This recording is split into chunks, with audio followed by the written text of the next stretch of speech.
கேசவனும் சித்தார்த்தும் கோபத்தில் சௌந்தரராஜிடம் வாக்குவாதம் செய்து கொண்டிருக்க அப்போது திடீரென்று எழுந்த தீபக், மிஸ்டர் கேசவன், உங்ககிட்ட கொஞ்சம் பேசணும் என்று சொன்னான். அதை கேட்டு எல்லோருக்கும் அதிர்ச்சியாக இருந்தது. கேசவனின் முன்னால் எதையாவது சொல்லி அவர்களுக்குள் நடக்கவிருந்த அக்ரிமெண்ட்டையும் கார்த்திகாவின் கல்யாணத்தையும் கெடுத்து விடுவானோ என்ற பயம் சௌந்தரராஜுக்குள் இருந்தது. உடனே எப்படியாவது தீபக்கை அமைதியாக்க வேண்டும் என்று நினைத்தவர் அவன் பக்கம் திரும்பி, தீபக், நீ கவலைப்படாத, என் பையன் பண்ணின தப்பையெல்லாம் இனி நான் மறைக்க மாட்டேன். எனக்கு ஒரே ஒரு சான்ஸ் கொடு, நான் அவனை வழிக்கு கொண்டு வரேன் என்று சொன்னார். எப்படி, ரூமுக்குள்ள அடைச்சு வச்சு சாப்பாடு தண்ணி கொடுக்காம சித்திரவதை பண்ணுவேன்னு சொல்றதா? மத்தவங்களுக்கு ஒண்ணுனா அடிதடியில இறங்குவீங்க, உங்க பையனுக்கு ஒண்ணுனா உண்ணாவிரத போராட்டமா என்று கோபமாக கேட்டான் தீபக். அவன் பேசுவதை பார்க்கும்போது காயத்ரி தேவிக்கு அவனை அதே இடத்தில் கொன்று போட்டு விடும் அளவுக்கு கோபம் வந்தது. ஆனால் கேசவனின் முன்னால் தன்னுடைய கோபத்தை வெளிக்காட்டாமல் அமைதியாக நின்று கொண்டிருந்தார். தீபக் சொன்னதை கேட்டு கடுப்பான சௌந்தரராஜ், சரி, இப்ப நான் என்னதான் பண்ணணும்னு சொல்ற? சொல்லு தீபக், நீ சொல்ற எதுக்கும் நான் கட்டுப்படுறேன். என் மகன் மேலதான் தப்புன்னு நான் ஒத்துக்கிட்டேன், வேற என்ன வேணும் என்று கேட்டார். உடனே அருகில் நின்றிருந்த கேசவன், அவன் பண்ணின தப்புக்கு என்ன தண்டனை, முதல்ல அவன் என்ன செஞ்சான், தீபக்கோட வில்லாவை எதுக்கு எடுத்துக்கணும்னு நினைக்கிறீங்க என்று கோபமாக கேட்டார். அவர் சொன்னதை கேட்டு பெருமூச்சு விட்ட சௌந்தரராஜ், இதையெல்லாம் அவனோட வாயிலிருந்தே வர வைக்கிறேன், போதுமா என்று சொன்னவர் தன்னுடைய பாடிகார்ட்ஸை பார்த்து செய்கை செய்தார். அடுத்த நொடியே அவர்கள் நவீன் இருந்த ரூமுக்குள் புகுந்து அங்கே இருந்த ஹாக்கி ஸ்டிக்குகளை வைத்து அடித்து வெளுத்தார்கள். நவீன் அடி தாங்க முடியாமல் அலறும் சத்தம் அந்த மொத்த இடத்தையும் அதிர வைத்தது. கார்த்திகா தன் அப்பாவை பார்த்து பயத்தில் காயத்ரி தேவியின் பின்னால் சென்று ஒளிந்து கொண்டாள். பாட்டி, அப்பா ஏன் இப்படி மோசமா நடந்துக்கிறாரு? தயவு செஞ்சு அண்ணாவை அடிக்க வேண்டான்னு சொல்லுங்க என்று கார்த்திகா சொல்ல, நீ வாய மூடு, எல்லாம் உன்னால வந்ததுதான். நீ பண்ணின தப்புக்கு உன் அண்ணன் தண்டனையை அனுபவிச்சுட்டு இருக்கான். உன் அப்பா சரியாதான் பண்ணிட்டு இருக்காரு. நமக்கு இப்ப இதை விட்டா வேற வழி இல்ல என்று காயத்ரி தேவி கொஞ்சமும் இரக்கம் இல்லாமல் சொன்னார். கேசவனின் அக்ரிமெண்டை பெறவும் அவருடைய குடும்பத்தில் சம்பந்தம் வைத்துக் கொள்ளவும் காயத்ரி தேவியும் சௌந்தரராஜும் நவீனை பலியாடாக்க முடிவெடுத்து விட்டார்கள். உள்ளே நவீன் வலி தாங்க முடியாமல் அலறி கொண்டிருந்தான். ஆனால் தீபக்குக்கோ ஷர்மிளாவுக்கோ அவனை நினைத்து கொஞ்சம் கூட வருத்தம் ஏற்படவில்லை. கணேஷ் மட்டும் நவீனின் அறியாமையை நினைத்து கவலைப்பட்டார். உள்ளே அலறிக் கொண்டிருந்த நவீன் தான் உண்மையை ஒத்துக்கொள்ளவில்லை என்றால் சௌந்தரராஜ் தன்னை அடித்தே கொன்று விடுவார் என்று நினைத்து, போதும், நான் எல்லா உண்மையை சொல்லிடுறேன், என்னை இதுக்கு மேல அடிக்காதீங்க என்று நடுங்கும் குரலோடு சொன்னான். அதை கேட்டதும் சௌந்தரராஜ் வெளியில் இருந்தபடி, அவனை இங்க இழுத்துட்டு வாங்க என்று கத்தி சொன்னார். உடனே பாடிகார்ட்ஸ் நவீனை இழுத்து கொண்டு வந்து எல்லோரின் முன்னிலையிலும் தள்ளினார்கள். அப்போது நவீன் தடுமாறியபடி எழுந்து அங்கே நின்றிருந்த கேசவனை பார்த்து, அங்கிள், என்ன மன்னிச்சிடுங்க, இங்க நடந்த எல்லாத்துக்கும் நான் தான் காரணம். தீபக்கு கிடைச்ச அந்த வில்லாவை எனக்கு சொந்தமாக்கிக்கணும்னு நினைச்சுதான் நான் இதெல்லாம் பண்ணிட்டேன். நான் தான் அந்த செக்யூரிட்டி சந்தானத்தை அடிச்சேன். என் அப்பாவும் பாட்டியும் எனக்கு சப்போர்ட் மட்டும்தான் பண்ணாங்க. ஆனா இதுக்கு பின்னாடி இருந்து எல்லாத்தையும் பண்ணினது நான் மட்டும்தான். என்ன மன்னிச்சிடுங்க என்று நடுங்கும் குரலில் சொன்னான். நவீனின் ஆணவம் உடைந்ததை கண்டு தீபக்கின் மனதில் சந்தோஷம் ஏற்பட்டது. ஆனால் அதற்காக அவன் சந்தானத்தை அடித்து துன்புறுத்தியதை நினைத்து பார்க்கும்போது அந்த சந்தோஷத்தை அவனால் சில நொடிகளுக்கு மேல் அனுபவிக்க முடியவில்லை. நவீன் சொன்னதை கேட்டு கடுப்பான கேசவன், மன்னிப்பா, உன்ன மாதிரி ஒரு மிருகத்தை மன்னிக்க நான் அவ்வளோ நல்லவன் கிடையாது. உன்னை என்னால மன்னிக்க முடியாது. நீ தீபக்கு செஞ்ச துரோகத்தையும் என்னால மன்னிக்க முடியாது.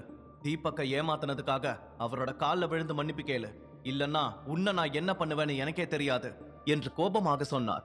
அதை கேட்டதும் காயத்ரி தேவிக்கு கேசவனின் மீது பயங்கரமான கோபம் ஏற்பட்டது. ஆனால் இப்போது யாரிடமும் கோபப்படும் சூழ்நிலையில் அவர் இல்லாததால் எப்படியாவது நவீனை தீபக்கின் கால்களில் விழ வைக்காமல் தடுக்க வேண்டும் என்றுதான் அவருடைய எண்ணம் இருந்தது. கேசவன் சொன்னதை கேட்டு நவீன் எந்த மறுப்பும் தெரிவிக்கவில்லை. அவன் இருந்த நிலைமைக்கு தீபக்கிடம் மன்னிப்பு கேட்க தயாராக இருந்தான்.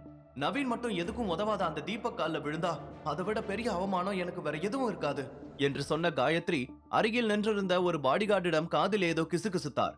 உடனே அந்த பாடிகார்ட் கையில் ஒரு கட்டையை எடுத்துக்கொண்டு தீபக்கிடம் மன்னிப்பு கேட்க சென்ற நவீனை பார்த்து, சார் சொல்லிக்கிட்டே இருக்காரு, இன்னமும் மன்னிப்பு கேட்காம உனக்கு என்னடா திமிரு என்று சொல்லி கட்டையால் அவனுடைய முதுகில் ஓங்கி அடித்தான். அந்த அடியில் நிலை தவறி கீழே விழுந்த நவீனால் திரும்ப எழுந்திருக்கவே முடியவில்லை.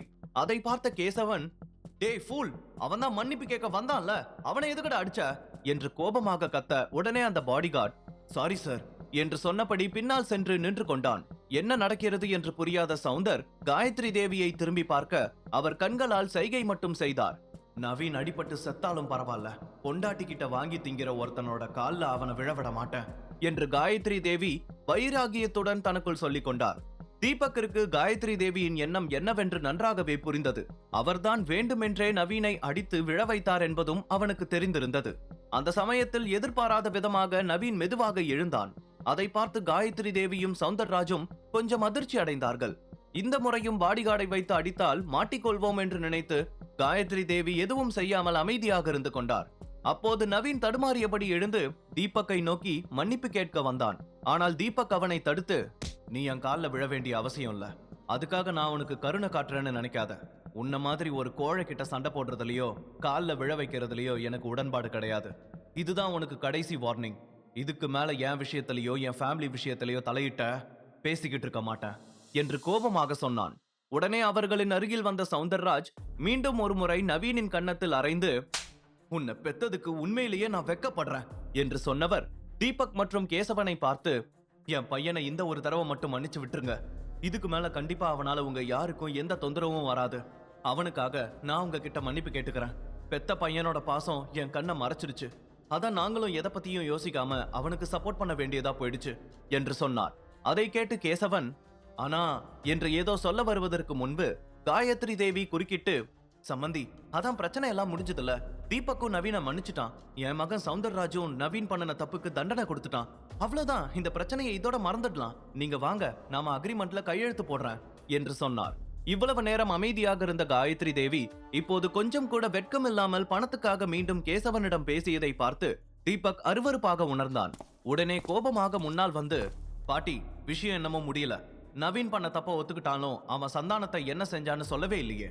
நான் பக்கத்து வில்லாவுக்கு கால் பண்ணி விசாரிக்கும் போது அங்க அவர் இல்லன்னு தான் சொன்னாங்க. அப்படின்னா நவீன் அவரை என்ன பண்ணனா என்று கேட்டான். அந்த வார்த்தையை கேட்டதும் கேசவன் மற்றும் சித்தார்த்தும் நவீனின் பக்கம் திரும்பினார்கள். சொல்லுடா, சந்தான அங்கிள என்ன பண்ணுன என்று சித்தார்த் கோபமாக கேட்க, நான் அவர் அடிச்சதுக்கு அப்புறம் அங்கேயே விட்டுட்டேன். அதுக்கப்புறம் அவருக்கு என்ன ஆச்சுன்னு எதுவும் எனக்கு தெரியாது என்று தழுதழுத்த குரலில் சொன்னான் நவீன். அதை கேட்டதும் தீபக் கோபமாக போனை எடுத்துக்கொண்டு தனியாக வந்து சிதம்பரத்திற்கு கால் செய்து சந்தானத்தை தேடச் சொல்லி ஆர்டர் போட்டான். இன்னொரு புறம் சித்தார்த்தும் தன்னுடைய ஆட்களை அனுப்பி அவனை தேடச் சொன்னான். அதன் பிறகு கேசவனும் சித்தார்த்தும் அந்த இடத்தை விட்டு வெளியேற, சம்மந்தி, என்ன திரும்பி போறீங்க? அக்ரிமெண்ட்ல சைன் பண்றதா சொல்லியிருந்தீங்க. வாங்க, நான் இப்பவே பண்ணித்தரேன் என்று சொன்னார். உடனே கேசவன் கோபத்தில், எதுக்கு பணத்தாசை பிடிச்ச பேய் மாதிரி காசு காசுன்னு அலையிறீங்க? உங்களோட பேராசைக்கு இப்பவே நான் ஒரு செக் வைக்கிறேன். உங்களை பிசினஸ் பார்ட்னரா சேர்க்கறதுல எனக்கு விருப்பம் இல்ல. அதே சமயத்துல உங்கள மாதிரி பேராசை பிடிச்சு பணத்துக்காக சொந்த பேரனையே அடிக்கிற குடும்பத்துல பொண்ணு கொடுக்க நான் விரும்பல. சித்தார்த் கார்த்திகாவோட கல்யாணம் இத்தோட முடிஞ்சது. இதுக்கு மேல அதை பத்தி பேசாதீங்க என்று சொன்னார். அதை கேட்டதும் கார்த்திகாவுக்கு தூக்கி வாரி போட்டது. வாசலை நோக்கி சென்று கொண்டிருந்த சித்தார்த்தை பார்த்து வேகமாக ஓடினாள். ஓடி சென்று அவன் கையை பிடித்து கொண்ட கார்த்திகா, சித்தார்த், என் ஃபேமிலி பண்ணின தப்புக்கு நான் உங்ககிட்ட மன்னிப்பு கேட்டுக்கிறேன். தயவு செஞ்சு என்ன வேண்டான்னு சொல்லாதீங்க என்று சொன்னவள் அருகில் இருந்த கேசவனை பார்த்து, அங்கிள் ப்ளீஸ், சித்தார்த் இல்லாம என்னால வாழ முடியாது என்று சொல்லி அழுதாள். உடனே சித்தார்த் அவளை பார்த்து, அப்படின்னா வாழ பழகிக்கோ. ஏன்னா நீ இல்லாம என்னால சத்தியமா வாழ முடியும். மத்தவங்களோட உணர்வுகளுக்கு மதிப்பு கொடுக்காத உன் கூட என்னால வாழ முடியாது. என்ன பொறுத்த வரைக்கும் நீ செத்துட்ட என்று முகத்தில் அரைந்ததை போல சொன்னான். வேண்டாம் சித்தார்த், அப்படியெல்லாம் சொல்லாதீங்க. நீங்க இல்லாத வாழ்க்கையை என்னால நினைச்சு கூட பார்க்க முடியாது. நீங்க என்ன வேண்டான்னு சொன்னா நான் இப்பவே சூசைட் பண்ணிக்குவேன் என்று அழுது கொண்டே சொன்னாள் கார்த்திகா. கார்த்திகாவின் நாடகத்தை கொஞ்சம் கூட மதிக்காத சித்தார்த், ஓ தாராளமா சாவு, அது உன்னோட இஷ்டம். ஆனா இதுக்கு மேல என்கிட்ட எதையும் சொல்லாத. இனிமே நான் உன்னோட மூஞ்சில கூட முழிக்கணும்னு நினைக்க மாட்டேன் என்று கோபமாக சொல்லிவிட்டு அங்கிருந்து தன் அப்பாவுடன் காரில் ஏறி புறப்பட்டான். அவனுடைய வார்த்தைகளை கேட்டு கார்த்திகா அழுது கொண்டே வீட்டிற்குள் ஓடி வந்தாள். அதை பார்த்த காயத்ரி தேவி, என்ன நடந்துச்சு கார்த்திகா? அவங்க என்ன சொன்னாங்க என்று கேட்க, கார்த்திகா எந்த பதிலும் சொல்லாமல் அழுது கொண்டே ஷர்மிளாவை பார்த்து, இது எல்லாத்துக்கும் நீதான் பொறுப்பு. உன்னாலதான் சித்தார்த் என்ன வேண்டான்னு சொல்லிட்டான். என்னோட சந்தோஷத்தை பார்த்து பொறாமப்பட்ட உன்னை நான் சும்மா விட மாட்டேன் என்று கோபமாக கத்தினாள். உடனே ஷர்மிளாவும் கோபத்தோடு அவளை பார்த்து, இது எல்லாத்துக்கும் நீ தகுதியானவதான். உன்னோட சந்தோஷத்துக்காக என்னவெல்லாம் பண்ணிட்டு இருந்த. உன் பாட்டி கூட சேர்ந்து ரொம்ப கேவலமா நடந்துகிட்டதுக்கு உனக்கு இதை தாண்டி பெருசா நடந்திருக்கணும் என்று சொன்னாள். அதை கேட்டு கார்த்திகா கோபத்தில் அவளை அடிக்க வர தீபக் குறுக்கே வந்து நின்றான். திடீரென தீபக்கை பார்த்ததும் இதற்கு முன்னால் அவனிடம் வாங்கிய அறைதான் கார்த்திகாவுக்கு ஞாபகம் வந்தது. உடனே டக்கென பின்னால் விலகி சென்று விட்டாள். அந்த சமயத்தில் கணேஷ் அம்மா என்று கத்த எல்லோரும் பின்னால் திரும்பி பார்த்தார்கள். அங்கே காயத்ரி தேவி மயங்கி விழுந்து கிடந்தார். உடனே கணேஷ் அவரை தூக்குவதற்காக அருகில் ஓட ஷர்மிளா அவருடைய கையை பிடித்து, அப்பா போதும், அவங்களோட டிராமாவெல்லாம் இன்னமும் நம்பிக்கிட்டு இருக்காதீங்க. இன்னமும் கொஞ்ச நேரம் நாம இங்க இருந்தா உங்க அம்மா மயங்கி விழுந்ததுக்கும் நாம தான் காரணம்னு சொல்லுவாங்க. வாங்க போலாம் என்று வலுக்கட்டாயமாக இழுத்தாள். ஆனால் கணேஷுக்கு தன் அம்மாவை விட்டு விலக மனமில்லாமல் அப்படியே நின்றிருந்தார். அப்போது தீபக் அவரிடம் வந்து, அங்கிள், நீங்க கவலைப்படாதீங்க. அவங்களுக்கு சின்ன மயக்கம் தான், கொஞ்ச நேரத்துல சரியாயிடுவாங்க. நீங்க முதல்ல வாங்க, உங்களுக்கும் நிறைய அடிபட்டிருக்கு என்று சொன்னவன் அவரை அழைத்து கொண்டு அங்கிருந்து புறப்பட்டான். 3 பேரும் அங்கிருந்து வீட்டிற்கு வந்ததும் தீபக் கணேஷின் உடலை பார்த்து, அங்கிள், கொஞ்சம் ஃப்ரீயா உட்காருங்க, உங்களோட ட்ரீட்மெண்ட்டுக்கு நான் அரேஞ்ச் பண்றேன் என்று சொல்ல, தீபக், உனக்கே உடம்புல நிறைய அடிபட்டிருக்கு, நீ எப்படி அப்பாவுக்கு ஹெல்ப் பண்ணுவ? நான் டாக்டருக்கு கால் பண்றேன் இரு என்று ஷர்மிளா சொன்னாள். இல்ல வேண்டாம் ஷர்மி, நீ முதல்ல அப்பா பக்கத்துல உட்காரு. அவர் பக்கத்துல நீ இருக்கணும், அப்பதான் அவர் கொஞ்சம் தைரியமா இருப்பாரு. அவரை சரி பண்ண வேண்டியது என்னோட பொறுப்பு என்று சொல்லிவிட்டு தன்னுடைய அறைக்குள் சென்றான். அப்போது கணேஷ் ஷர்மிளாவை பார்த்து, அம்மாடி, தீபக் உண்மையிலேயே என் மேல எவ்வளவு பாசம் வச்சிருக்கான்னு இப்பதான் நான் முழுசா புரிஞ்சுக்கிட்டேன் என்று சொன்னார். அந்த வார்த்தையை கேட்டதும் ஷர்மிளாவுக்கு கொஞ்சம் சந்தோஷமான உணர்வை கொடுத்தது. இன்னொரு புறம் காயத்ரி தேவியின் வீட்டிற்கு வந்த ஒரு டாக்டர் அவருக்கு ஒரு ஊசி போட அடுத்த சில நிமிடங்களில் அவர் சாதாரண நிலைக்கு வந்து விட்டார். கண் விழித்ததும், என்னாச்சு சௌந்தர்? நமக்கு வில்லாவும் கிடைக்கல, கார்த்திகாவோட கல்யாணமும் நின்னு போச்சு, நமக்கு மட்டும் ஏன் இப்படி எல்லாம் நடக்குது என்று கண்கலங்க சொன்னார். உடனே சௌந்தர்ராஜ் கோபத்துடன், இதுக்கெல்லாம் காரணம் அந்த தீபக் தான். அவனாலதான் நவீன் இப்ப ஹாஸ்பிட்டல்ல இருக்கான். அவனை நான் சும்மா விட மாட்டேன். இப்பவே அவன் வீடு புகுந்து எல்லாரையும் சுட்டுக் கொல்றேன் என்று சொன்னவர் அங்கே டேபிளில் இருந்த ஒரு ரிவால்வரை எடுத்தார். அப்போது காயத்ரி தேவி அவரை தடுத்து, சௌந்தர், இந்த சமயத்துல நாம அவசரப்பட்டு எந்த முடிவும் எடுக்க வேண்டாம். அது நமக்கு தான் திருப்பி வரும். முதல்ல அந்த சந்தானத்தோட ட்ரீட்மெண்ட்டுக்கு நம்ம சைட்ல இருந்து ஒரு நல்ல டாக்டரை அனுப்பி வச்சு கூடவே இருந்து பாத்துக்க ஒரு நர்ஸையும் அப்பாயிண்ட் பண்ணு. கோபத்துல இருக்கிற கேசவனை சமாளிக்கிறதுக்கு இது ஒண்ணுதான் வழி. எப்படியாவது கார்த்திகாவை சித்தார்த்துக்கு நம்ம கல்யாணம் பண்ணி கொடுக்கணும் என்று சொன்னார். அதை கேட்டு சௌந்தர்ராஜும் கொஞ்சம் யோசித்துவிட்டு அமைதியாக ரிவால்வரை கீழே வைத்தார். இன்னொரு புறம் தீபக் அவசரமாக தன்னுடைய வீட்டிற்குள் வந்து வேணுகோபாலின் நம்பருக்கு டயல் செய்தான். ஹலோ தீபக், எப்படி இருக்கீங்க? என்ன இந்த டைம்ல கால் பண்ணிருக்கீங்க? ஏதாச்சும் முக்கியமான விஷயமா என்று கேட்க, எஸ் மிஸ்டர் வேணுகோபால், இந்த சமயத்துல நான் உங்களை மட்டும்தான் நம்பி இருக்கேன் என்று சொன்னான். தீபக் வேணுகோபாலுக்கு எதற்காக கால் செய்தான்? காயத்ரி தேவியின் அடுத்த திட்டம் என்ன? சித்தார்த் கார்த்திகாவை ஏற்றுக்கொள்வானா? முழு கதையையும் கேட்டு மகிழ பாக்கெட் FM ஏபி டவுன்லோட் செய்யுங்கள். லிங்க் டிஸ்கிரிப்ஷனில் கொடுக்கப்பட்டுள்ளது.